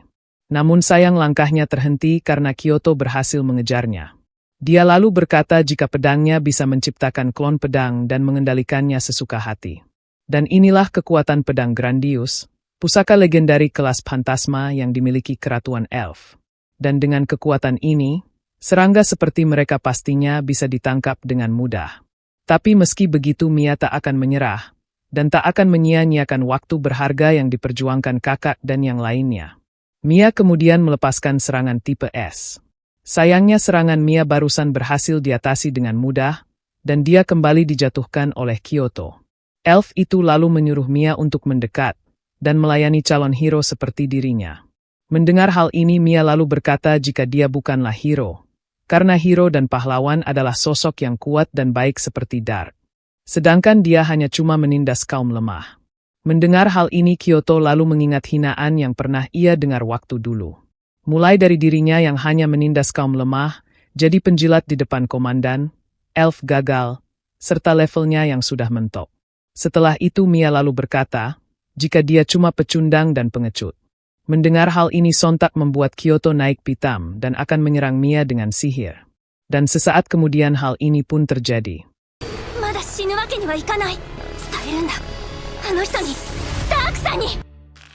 Setelah melihat semua ini, Dark kemudian akan berangkat ke tempat tersebut. Di lain sisi nampak Yanak berusaha menyembuhkan Elio. Namun sesaat kemudian Kyoto tiba-tiba datang mencari gadis tersebut. Mendengar jika dia telah lolos jelas saja membuat Yanak merasa panik. Kyoto lalu mengungkapkan jika gadis itu tiba-tiba lenyap, dan ia tak menyangka jika dia punya item magis teleportasi. Mendengar hal ini Yanak pun tak percaya, karena makhluk seperti dia tak mungkin punya item seperti itu. Namun jika ini benar, maka gadis itu akan melapor ke Serikat dan Keratuan Elf juga pasti akan tahu. Jika itu terjadi mereka pasti akan mencarinya, demi merebut pedang Grandius yang Kyoto curi. Mendengar Kesatria Putih akan datang jelas saja membuat Kyoto merasa kesal. Ia pernah mendengar jika level komandan melebihi 3.000, dan anggota lainnya juga punya level 2.000. Selain itu mereka juga punya senjata sekelas Grandius. Melihat Kyoto kesal bukan main Yanak kemudian menenangkannya. Karena jika penelitiannya sudah selesai maka dia bisa melewati batas pertumbuhan, dan semua masalah ini akan beres. Mendengar hal ini Kyoto merasa senang, karena dia tak perlu takut pada Kesatria Putih tersebut. Yanak kemudian mengajak Kyoto untuk pergi dan menyelesaikan penelitiannya. Namun sesaat kemudian hal mengejutkan pun terjadi. Melihat Dark tiba-tiba muncul, Kyoto pun merasa tak percaya karena level 1500 seperti dirinya tak menyadari kedatangan bocah tersebut.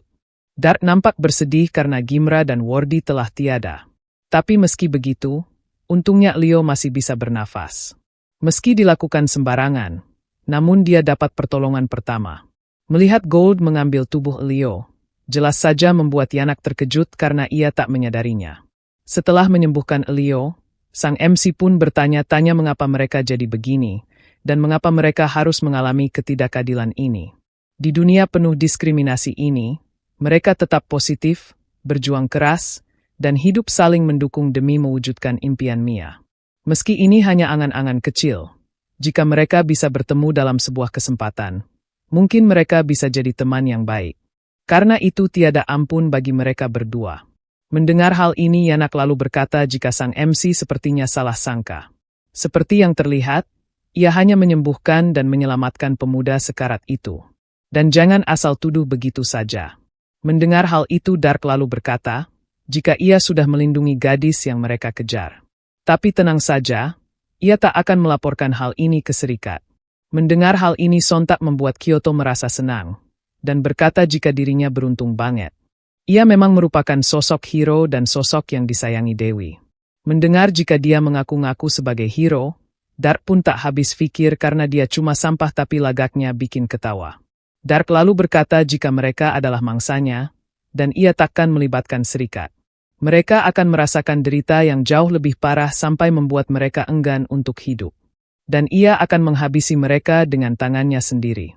Melihat tatapan Dark, Kyoto pun merasa kesal karena serangga tak boleh melihat dirinya seperti itu.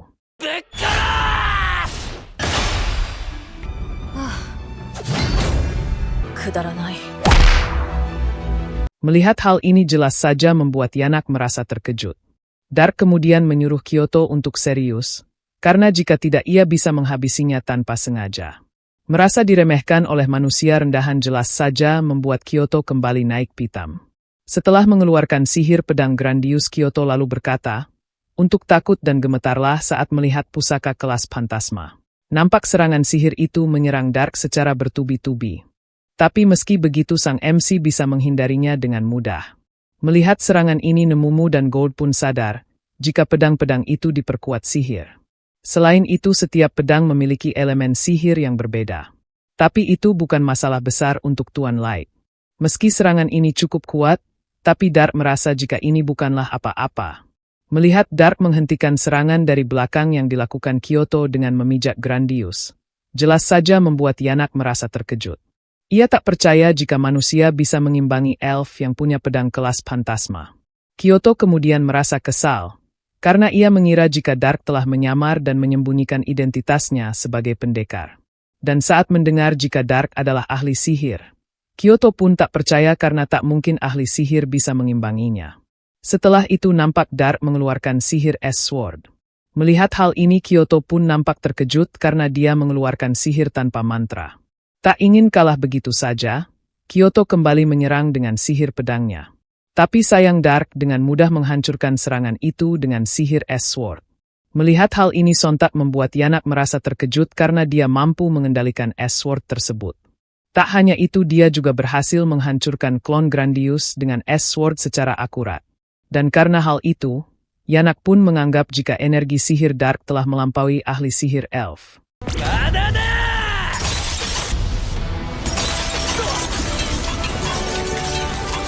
Lagi-lagi mereka dibuat terkejut, karena Dark mampu menggunakan S-Sword menjadi tameng. Kyoto lalu berteriak jika ini mustahil dan sama sekali tak adil. Dan calon hero seperti dirinya tak mungkin kesulitan melawan bocah manusia. Apalagi dirinya adalah keturunan master dari masa lalu. Mendengar kata master jelas saja membuat Dark merasa terkejut. Ia lalu menanyakan apakah dia tahu sesuatu tentang master. Mendengar hal ini Kyoto malah tertawa dan menganggap pertanyaan Dark sangat konyol. Karena ia tak hanya tahu, sebab dirinya adalah keturunan master yang disebut submaster. Submaster, Dato. Mendengar jika dia adalah keturunan master yang disebut submaster, Light pun mengubah rencananya, dan menyuruh Nemumu dan Gold untuk membawa mereka ke Abyssal. Ternyata Light akan mengambil semua informasi yang ada di kepala mereka. Melihat Nemumu dan Gold yang siap menyerangnya, Yanak pun berkata jika peneliti seperti dirinya tak mahir dalam main kasar. Namun jika mereka menginginkan demikian Yanak akan meladeninya. Setelah itu nampak dua pelayan Yanak yang ada di belakang, tiba-tiba berubah menjadi monster mengerikan. Ternyata monster ini merupakan hasil penelitiannya, yaitu gabungan antara manusia dan juga monster. Melihat salah satu wajah monster itu, Light pun sadar jika dia adalah petualang yang ia temui sebelumnya. Meski Yanak merasa jika penelitiannya ini cukup berhasil, namun ia masih membutuhkan banyak manusia untuk membuatnya tetap stabil. Untuk itu ia membutuhkan banyak sekali kelinci percobaan. Melihat hal ini Light pun kesal, dan menyuruh Nemumu dan Gold untuk membebaskan penderitaan monster tersebut. Karena ia juga punya banyak pertanyaan untuk Yanak, jadi mereka diminta untuk tidak membiarkannya lolos. Mendengar hal ini Nemumu dan Gold pun mengiyakannya, dan langsung menyerang monster-monster tersebut. Awalnya mereka merasa jika monster itu telah tumbang. Namun Yanak tiba-tiba tersenyum dan meminta mereka untuk tidak senang dulu. Ternyata monster-monster itu mampu bangkit kembali setelah terkena serangan. Melihat mereka kembali gagal melumpuhkan para bawahannya, Yanak pun merasa senang dan berkata jika usaha mereka sia-sia. Namun ternyata Nemumu dan Gold masih belum serius. Karena tak tega melihat mereka menderita lebih lama, jadi Gold dan Nemumu pun akan serius mulai dari sekarang.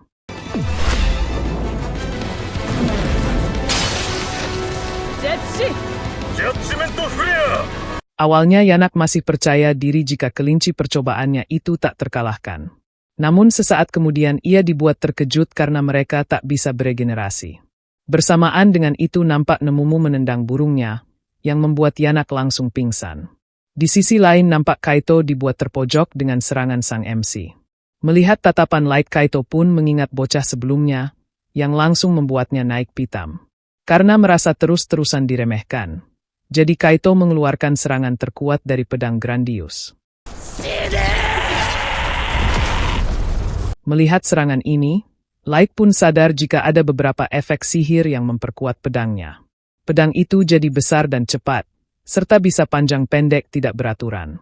Dan Light merasa jika sekarang pedang itu lebih mirip cambuk sihir daripada pedang. Light lalu berkata jika ini cukup menghibur namun untuk sekelas trik sirkus. Mendengar hal ini jelas saja membuat Kaito naik pitam dibuatnya. Dia merasa jika Light hanya lalat kecil yang cuma jago terbang. Dan jika kena satu kali saja, maka dia pasti akan mati. Mendengar hal ini Light pun menerima tantangan Kaito dan meminta dia mencobanya.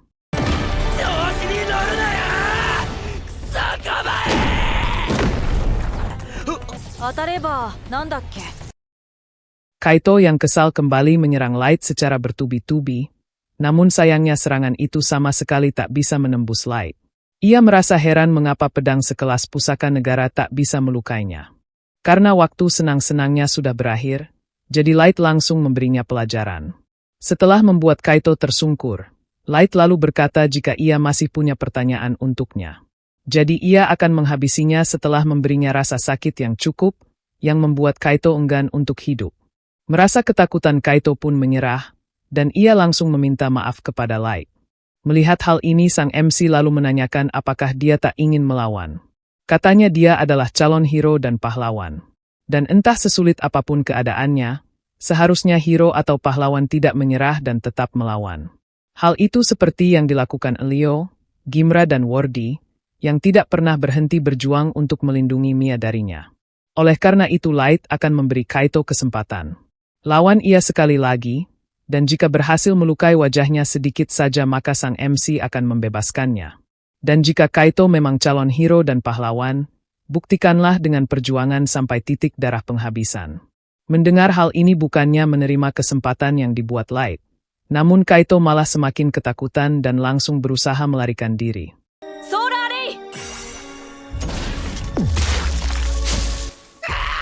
Setelah melumpuhkan Kaito, Light lalu berkata jika perkataan Mia benar adanya, jika dia bukanlah hero atau pahlawan. Kaito hanya pengecut yang suka berlarian dan tidak lebih dari sampah. Setelah itu Light pun berencana memakamkan mereka berdua ke Abyssal. Sedangkan Elio, sang MC akan membawanya ke tempat Mia.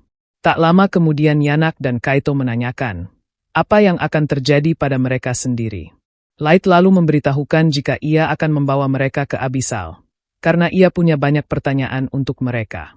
Tak lama kemudian nampak sang MC membawa mereka ke Abyssal. Melihat kekuatan teleportasi Light, jelas saja membuat mereka merasa terkejut.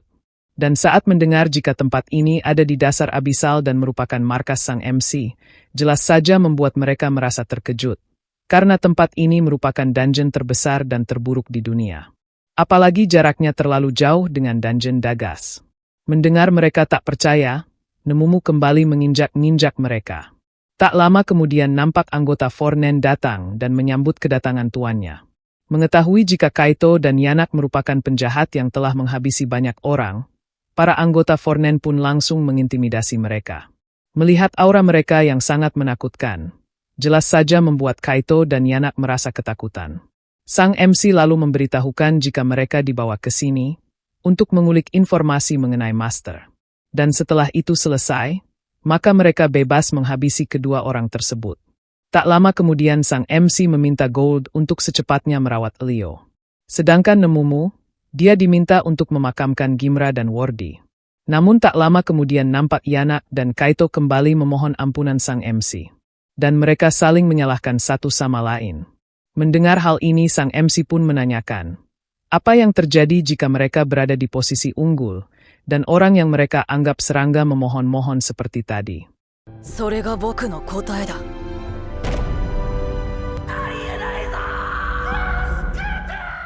Setelah itu nampak Mia terbangun dari pingsannya.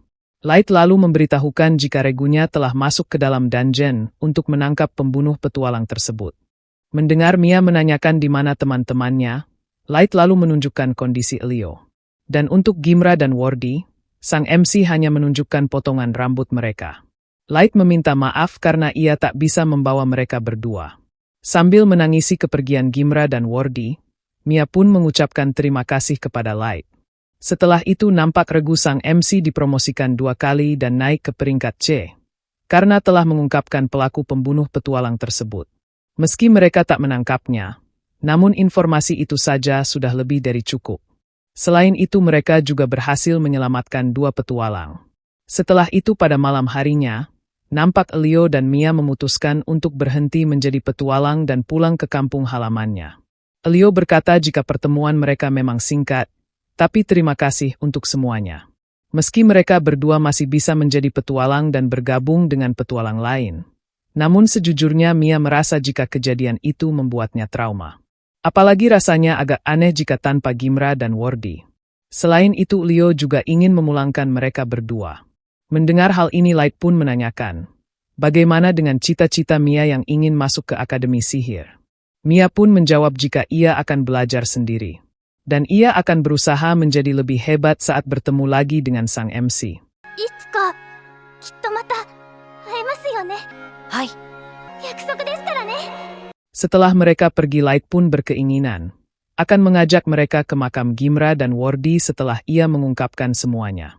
Setelah itu sang MC pun akan kembali dulu ke Abyssal. Setelah sampai di sana sang MC pun menanyakan bagaimana hasil penyelidikannya. Setelah Mei menyerahkan hasil laporan, Ellie pun memberitahukan jika ia telah menggeledah isi kepala mereka dengan sihir terlarang. Tak hanya itu mereka juga memastikannya dengan sihir dan interogasi.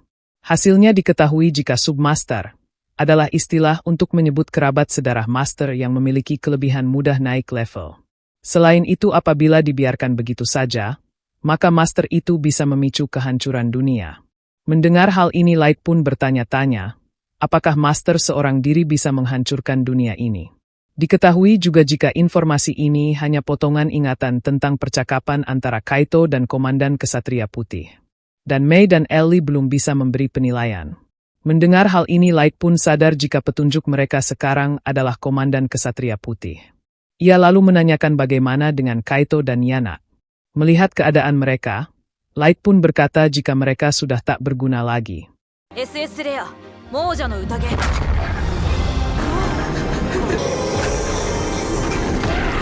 Setelah menghabisi mereka, Light lalu menanyakan tentang rencana mereka selanjutnya. Ellie pun menjawab jika persiapannya telah selesai. Dan mereka bisa memulai rencana untuk balas dendam kepada Sasha. Ellie lalu menjelaskan jika pertama mereka akan mengamankan Kesatria Putih. Karena mereka adalah submaster jadi bisa melengkapi informasi. Apalagi tunangan Sasha adalah wakil komandan, jadi mereka bisa menggunakannya sebagai umpan. Mendengar hal ini jelas saja membuat Light merasa senang, dan meminta mereka memulai rencananya. Di lain sisi nampak Sasha sedang berbincang-bincang dengan wakil komandan. Ia memberitahukan perasaan senangnya saat menyiksa Light di dasar Abyssal. Diketahui fakta juga jika wakil komandan itu pernah menghancurkan desa manusia demi sebuah strategi. Dan tampaknya mereka sama-sama sefrekuensi, karena mereka sangat senang saat menyiksa manusia. Di lain sisi nampaknya Light tak sabar bertemu dengan Sasha. Ia ingin melihat ekspresi putus asa Sasha saat dia memohon ampun kepadanya. Sasha. Singkat waktu saat Sasha sedang menaiki kereta, nampak dia menemukan Light yang sedang berjalan di kerumunan. Hal ini tentu saja membuat Sasha merasa terkejut, dan dia langsung keluar kereta untuk mengejarnya. Dengan wajah panik Sasha merasa jika ini mustahil, dan ia pasti salah lihat. Namun saat menyusuri gang nampak Sasha menemukan jalan buntu. Awalnya Sasha merasa senang karena ia pasti salah lihat. Namun sesaat kemudian hal mengejutkan pun terjadi.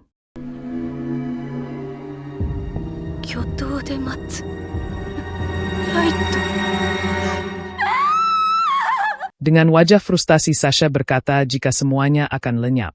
Ia telah menjadi putri keluarga Eyarl karena berhasil menghabisi Light. Tak hanya itu Sasha juga mendapatkan rumah besar, uang dan dijodohkan dengan Tuan Mikael. Namun jika Light masih hidup maka semuanya akan lenyap. Dari atap rumah nampak sang MC melihat Sasha yang sedang frustasi. Ia kemudian berkata kepada Ellie jika waktunya sudah tiba. Mendengar hal ini Ellie pun menjawab jika Sasha akan mendapatkan penderitaan, karena dia telah berani-beraninya mengkhianati dan menyakiti Light. Ellie juga akan menyiksanya habis-habisan hingga merasuk ke tulang. Setelah itu mereka pun pergi, dan akan memulai rencana balas dendam Sasha. Di lain sisi di istana Elf, nampak Elf yang bernama Nia dan Kia sedang keasikan menyiksa manusia. Tak hanya itu, di sana juga ada Elf yang bernama Muste, sang komandan yang bernama Hardy, dan Serphan yang sedang bersenang-senang dengan seorang manusia. Diketahui juga jika mereka adalah sang kesatria putih. Saat para kesatria putih itu sedang membicarakan mantan rekan mereka yaitu si Kyoto. Mereka sudah mengetahui jika dia telah bersekutu dengan Dark Elf dan mencuri pedang suci, dan sekarang menjadi buronan karena menghabisi petualang. Namun pada akhirnya dia menghilang setelah dikalahkan oleh manusia. Setelah membicarakan hal ini, Muste lalu berkata jika masalah ini adalah aib bagi kesatria putih. Oleh karena itu mereka harus bertanggung jawab dengan masalah ini. Melihat Nia dan Kia sangat berisik, Serphan pun meminta mereka untuk segera menghabisi manusia tersebut. Namun Nia dan Kia menolak karena manusia itu telah dibeli, jadi mereka bebas melakukan apapun. Melihat Serphan, Nia dan Kia ribut, Muste lalu meminta mereka untuk berhenti. Ia juga berkata jika mereka adalah kesatria putih, sedangkan manusia adalah makhluk rapuh. Jadi para manusia itu harus menerima berkah belas kasih dari pedang putih mereka. Dan daripada menjalani hidup yang penuh derita dan sengsara, lebih baik mereka mendapatkan kematian indah dan singkat.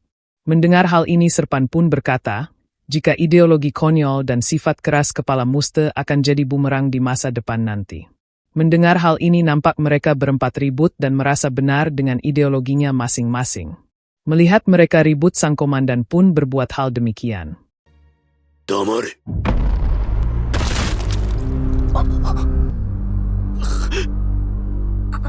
Dia lalu menyuruh Nia dan Kia berhenti menyiksanya, karena nanti insting membunuh mereka akan tumpul. Dia juga mengomentari ideologi Muste, dan menganggap ideologi itu menyimpang dan bisa menghambat kelancaran misi. Dia kemudian menyuruh Serphan untuk menghabisi manusia tersebut. Setelah itu sang komandan menyuruh Nia dan Kia membereskan mayat itu, dan juga memerintahkan Muste untuk bersiap menjalankan misi. Melihat gadis manusia itu ketakutan dengan kejadian ini, Serphan pun menenangkannya dan menyuruhnya untuk kembali ke kamar. Setelah dia pergi, sang komandan pun menyuruh Serphan untuk tidak terlalu sering main-main dengan manusia. Hal ini dilakukan demi menjaga kemurnian darah. Secara historis, Elf adalah ras yang memiliki darah master paling pekat. Dan kesatria putih hanya terdiri dari para submaster yang bangkit dari garis keturunan itu. Diketahui juga jika hanya Muste yang masih bisa berkembang. Dan selama ribuan tahun belum ada master yang muncul. Dan oleh karena itu, dia menyuruh Serphan untuk tidak menodai darah berharga master yang sudah mulai memudar. Mendengar hal ini Serphan lalu menjawab jika ia tak akan bikin anak campuran. Ini cuma hobi, dan ia suka melihat wanita manusia yang besar kepala karena dipilih oleh Elf. Dan mereka sangat lucu saat bersusah payah agar tidak dibuang. Meski begitu ia sekarang sudah mulai bosan. Jadi akan ia singkirkan saja mereka. Setelah itu sang komandan lalu berkata jika mereka pasti akan dapat mandat untuk membereskan masalah Kyoto. Meski cuma ikan teri tapi dia adalah mantan rekan mereka. Jadi karena itu kesatria putih harus turun tangan untuk membereskan masalah ini. Dan apapun yang terjadi, sang komandan tak akan membiarkan siapapun mencoreng nama baik Baginda Ratu. Di lain sisi nampak Sasha sedang tidur. Namun sesaat kemudian hal mengejutkan pun terjadi.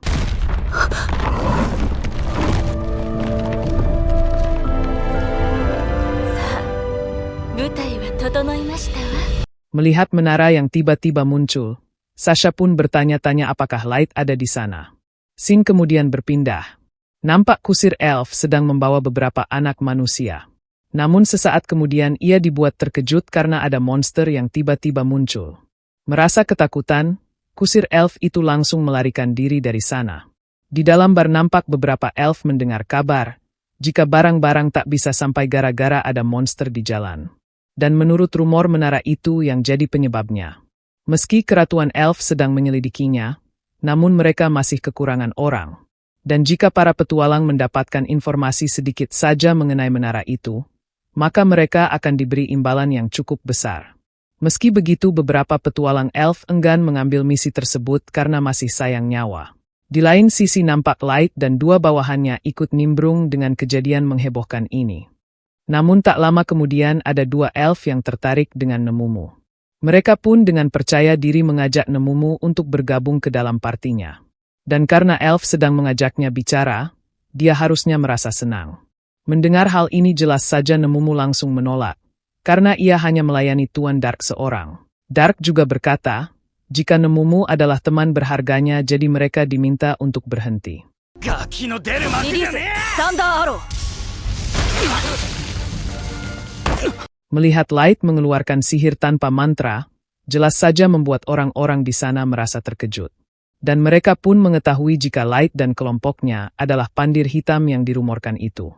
Mereka juga merasa jika pandir hitam lumayan hebat, dan mungkin bisa mendapatkan hadiah tersebut.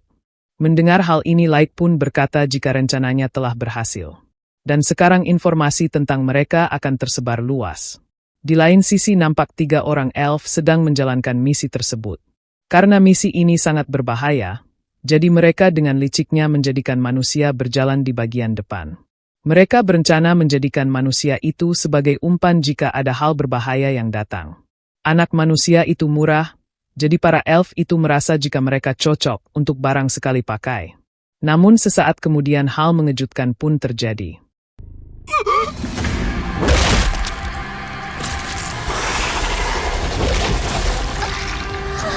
Awalnya anak manusia itu merasa ketakutan. Namun sesaat kemudian monster itu tiba-tiba pergi dari sana. Melihat hal ini jelas saja membuat anak manusia itu merasa lega. Namun secara tiba-tiba ada beberapa preman yang datang menemuinya. Melihat hal ini jelas saja membuat anak manusia itu kembali ketakutan. Namun sesaat kemudian ia dibuat terkejut, karena mereka malah menyembuhkan lukanya. Dan karena hal ini anak manusia itu pun bertanya-tanya mengapa mereka menolongnya. Dan ternyata mereka adalah bawahan Aoyuki. Setelah mendapatkan laporan, nampak Ellie datang menemui gadis kucing tersebut. Dan diketahui fakta jika Aoyuki lah yang telah mengendalikan monster-monster tersebut. Nampak Ellie melayangkan beberapa pertanyaan, namun Aoyuki hanya menjawab dengan kata meong. Namun saat Ellie berusaha menebak pikiran tuannya yaitu Light, Aoyuki tiba-tiba menjawab jika ia tak habis pikir. Karena Ellie berusaha menebak isi kepala sosok sekelas dewa tersebut. Dan hal itu membuat hasrat membunuhnya mulai bergejolak. Mendengar hal ini dengan tatapan tajam, Ellie pun menanyakan apakah Aoyuki bisa mengalahkan dirinya. Nampak tak gentar sedikit pun, Aoyuki pun menjawab coba saja kalau dia mau tahu. 主のご意向にそぐわないのなら殺す。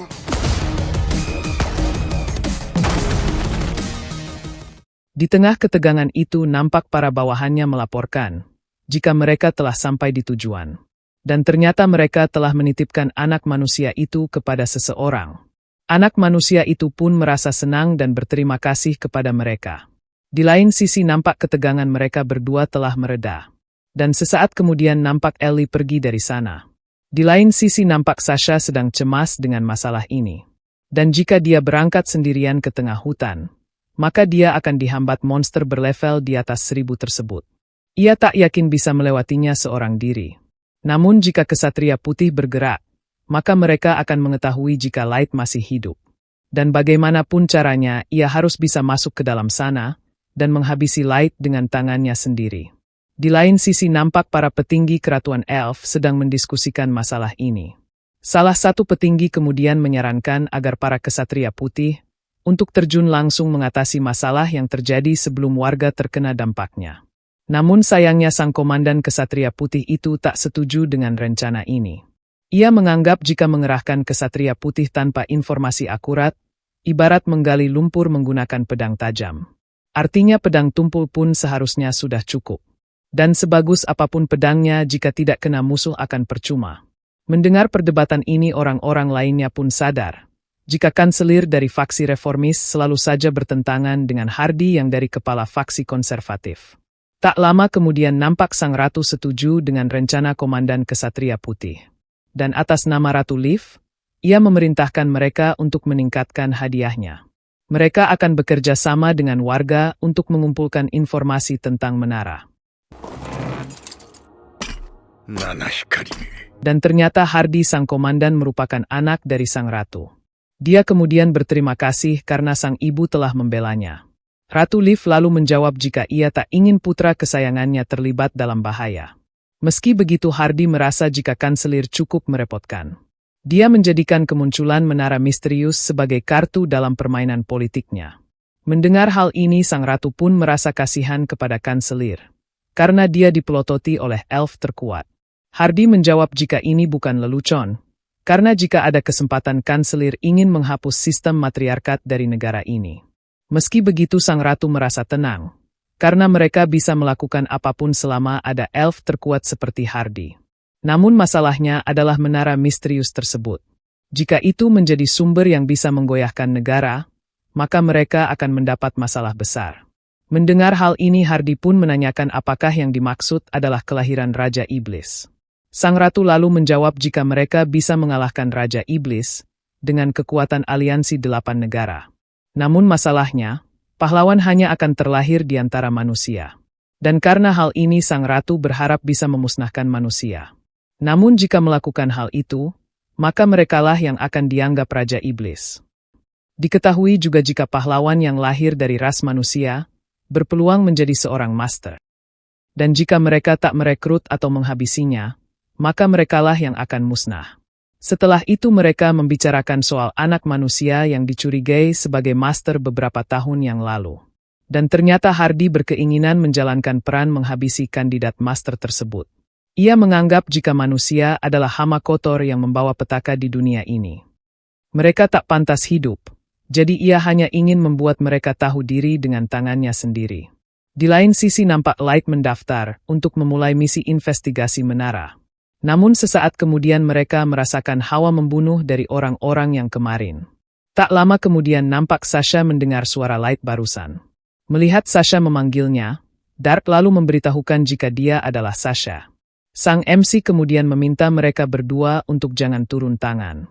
Sasha kemudian datang dan menyuruh sang MC untuk melepaskan topeng tersebut. Dark pun menjawab jika ia memakai topeng ini untuk menyembunyikan luka bakar. Jadi ia tak bisa menunjukkan wajahnya. Namun sesaat kemudian hal ini pun terjadi. うるさい、さっさと外せって言ってんのよ。